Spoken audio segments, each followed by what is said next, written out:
Good morning, everyone. I think we should take the blinds off here. It's just one picture we have up here. And I want to start by saying I've never talked for just 10 minutes. So I didn't really time this out. I think I can make a point in that much time. But please, if somebody has a watch and if somebody wants to just, Judy, I give you permission to snap your fingers, do something.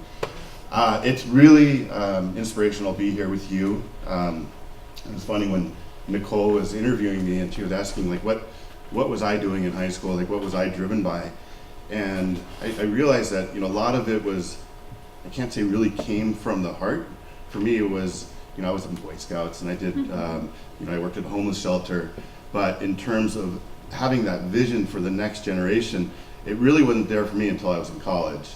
And I kind of forced myself out there. I studied abroad in Ethiopia for 6 months. To get out there to see the world and drive it home. And I have so much respect for all of you that just based in your communities, and you don't have to go anywhere. You see what's happening.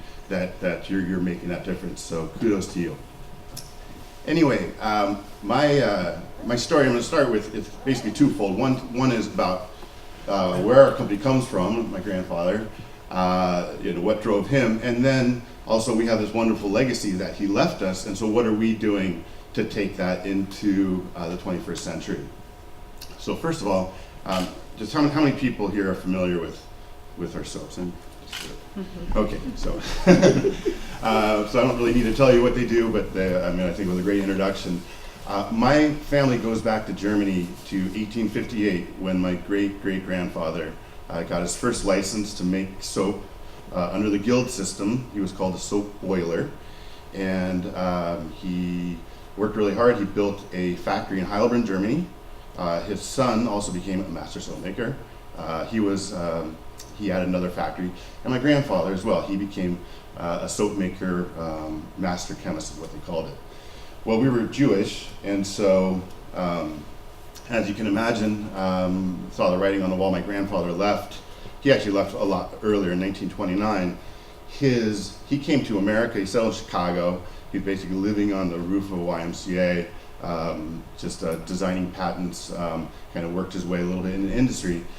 When the whole thing with the Holocaust happened, right before Kristallnacht, he went to Germany, he went to Switzerland. I had a great aunt in Boston, went to Switzerland to one in Israel, went to Switzerland for vacation to get their parents out of Germany while there, try to convince them to come to America or go to Israel. And they said, oh, this whole Hitler thing's going to blow over. I mean, come on, look at this guy. And they ended up going back.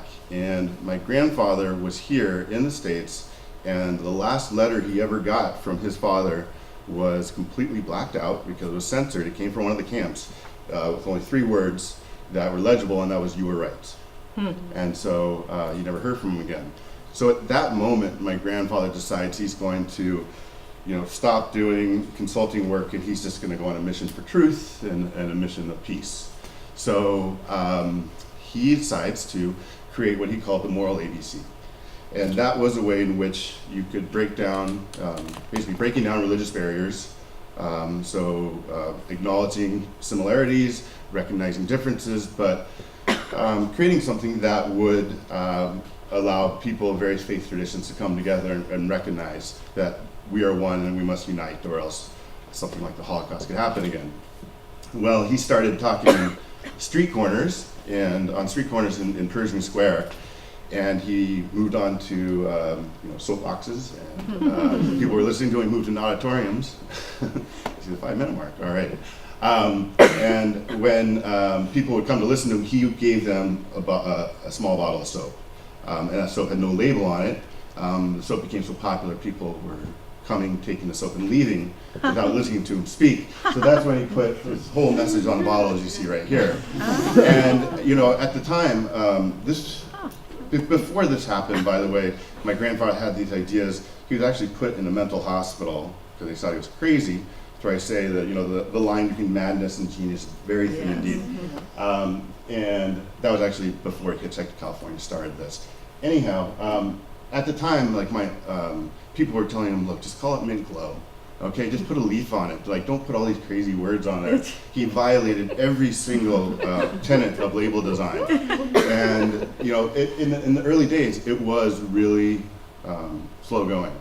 And then, of course, at that time, the mantra of the day was better living through chemistry. And so the idea was that, you know, nature is essentially backwards, and you can make it better and improve it by bringing it into the laboratory and produce detergents, and you produce synthetics, pesticides, formula instead of mother's milk. And at the same time, ironically or coincidentally, or none of those, all medical textbooks lost all references to homeopathy, natural medicine, and all of a sudden became all about rescue medicine. So here's my grandfather making this product that's biodegradable. It's all the things that were backwards, and people were saying, look, you know, I mean, this is, you know, get with the program. And so he eventually, you know, was behind the time, but of course, eventually ahead of the time as well. And so in the 1960s, that's when the counterculture discovered its products. And, you know, the soap moved into Woodstock, and 1/3 of the VW vans that moved out of Woodstock in. And, you know, it spread from there. Now, my grandfather went blind in '68. So he ran this company from 1968 to 1993, completely blind, no salespeople, no advertising, and basically just sold the soap based on, you know, the quality of the product and integrity of the label. So, in 3 minutes, what are we doing now to further that legacy my grandfather left us? Number one is we're trying to take this label from off the bottle and apply it to our sphere of influence. So, if you look, you know, a lot of this, it's all about, you know, social justice. It's about the environment. We're trying to take that and apply it to our supply chain. So we've gone fair trade. We've set up fair trade supply chains so that the workers who make the product go into our soaps, we know they're getting a fair wage. They have the right facilities, and at the same time, we're going organic. And that's the environmental side. So I have more to say, but I think that's 10 minutes. So thank you very much. Thank you.